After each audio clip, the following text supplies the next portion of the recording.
हमारे लिए अपने किसानों का हित सर्वोच्च प्राथमिकता है।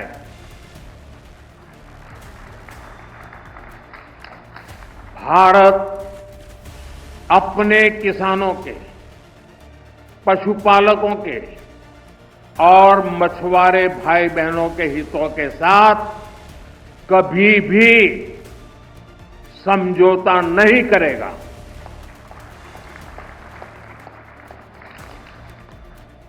और मैं जानता हूं व्यक्तिगत रूप से मुझे बहुत बड़ी कीमत चुकानी पड़ेगी, लेकिन मैं इसके लिए तैयार हूं।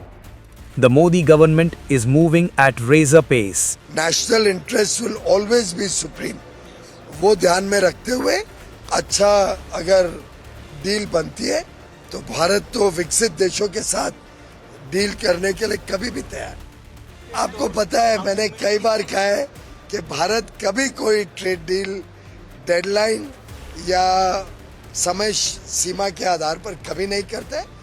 जब डील अच्छी बन जाए, पूरी तरीके से पक जाए और देश हित में हो, तब उसको हम स्वीकार। Staring down the bully without bowing or bullying. Mr. President, Indian officials Let me go, please. Indian officials have said that there are other countries that are buying Russian oil. It's okay. Like China, for instance, It's buying okay. more. Yeah. Why are you singling India out for these additional sanctions? It's only been 8 hours, so let's see what happens over the next. More secondary sanctions you're going very to see a lot soon. more. So this is a taste of You're what's going to come. see a lot more. You're going to see so much You were the secondary sanctions. Yes, ma'am. Sorry. Modi has swiftly and strategically taken 6 steps since Trump's tariff tantrum has swung in.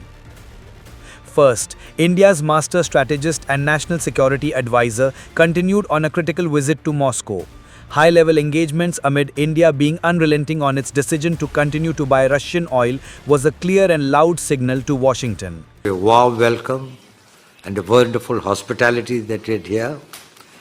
And coming this morning to meet you, I also carry a little sense of guilt.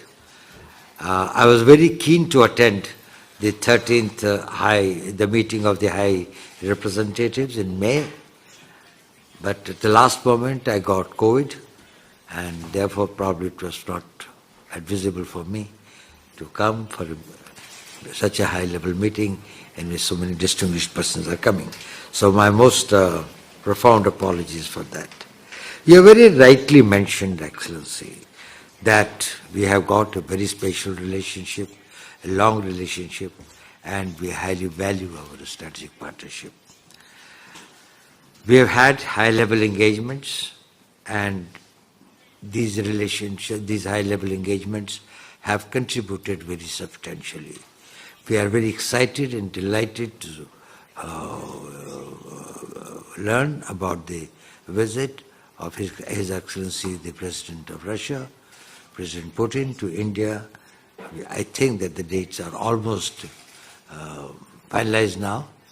Second, Doval's visit to Moscow confirmed an upcoming Modi-Trump handshake as soon as within 3 weeks.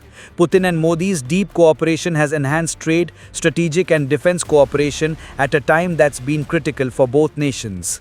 Prime Minister Modi has a similar program make in India, and this is a very similar program to ours, and we would be ready to place our manufacturing sites in India. Also, the biggest investment in the Indian economy to the tune of $20 billion by Rosneft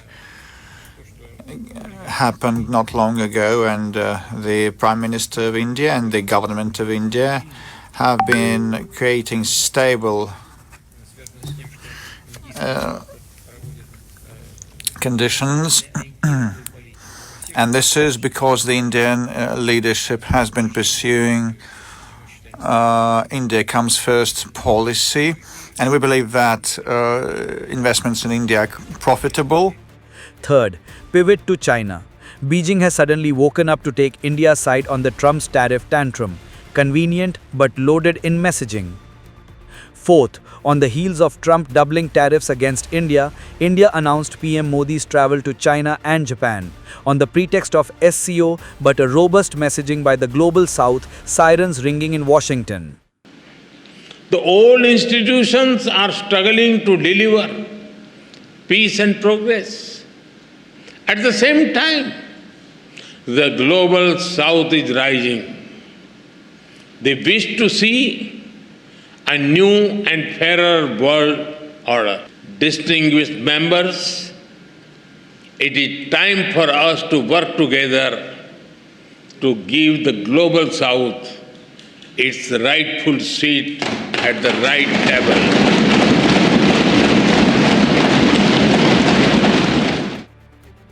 Fifth, BRICS cooperation is stinging Trump, but BRICS nations are sticking together. You know, you have this little group called BRICS. It's fading out fast, but BRICS is, they wanted to try and take over the dollar, the dominance of the dollar and the standard of the dollar. And I said, anybody that's in the BRICS consortium of nations, we're going to tariff you 10%. And they had a meeting the following day, and almost nobody showed up. They said, leave me alone. They didn't want to be tariffed, did they, Howard? Huh? So it's amazing. No, we're not going to let the dollar slide. If we have a smart president, you're never going to let the dollar slide. If you have a dummy, that could happen. Like the last one, he would, if you ever asked him about the dollar sliding, he would have no idea. But we can't let that ever happen again.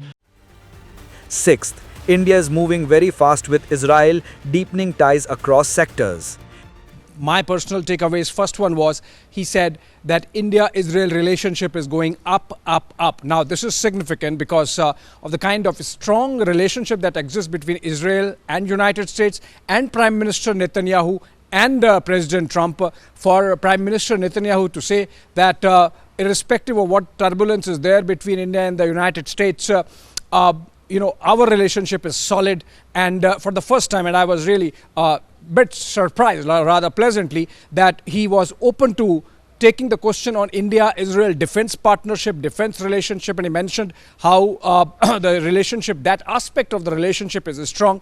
He admitted to Israel's role in, you know, the role of Israeli defense platforms in the Operation Sindoor. In fact, he said that the cooperation and the platforms, Israeli platforms with India predates the Operation Sindoor, but they were very effective. They are battle-tested, battle-hardened platforms, and they proved their mettle and they proved their worth in the Operation Sindoor that India had to launch in response to Pakistan's attack in Pahalgam.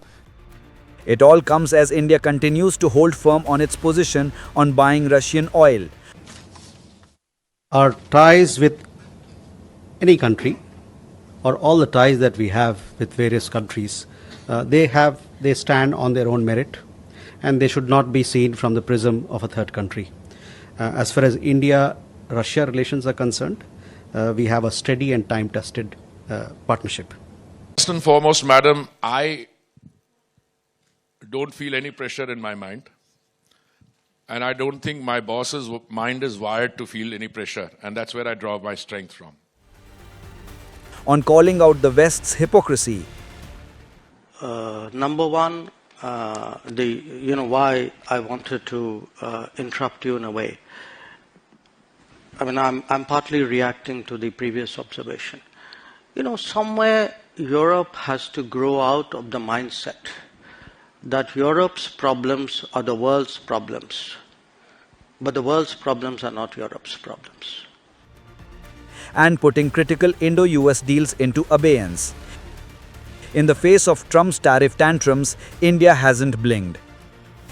From Moscow to Tel Aviv, Tokyo to Beijing, and through the BRICS bloc, Modi has mobilized a full-spectrum diplomatic and strategic response.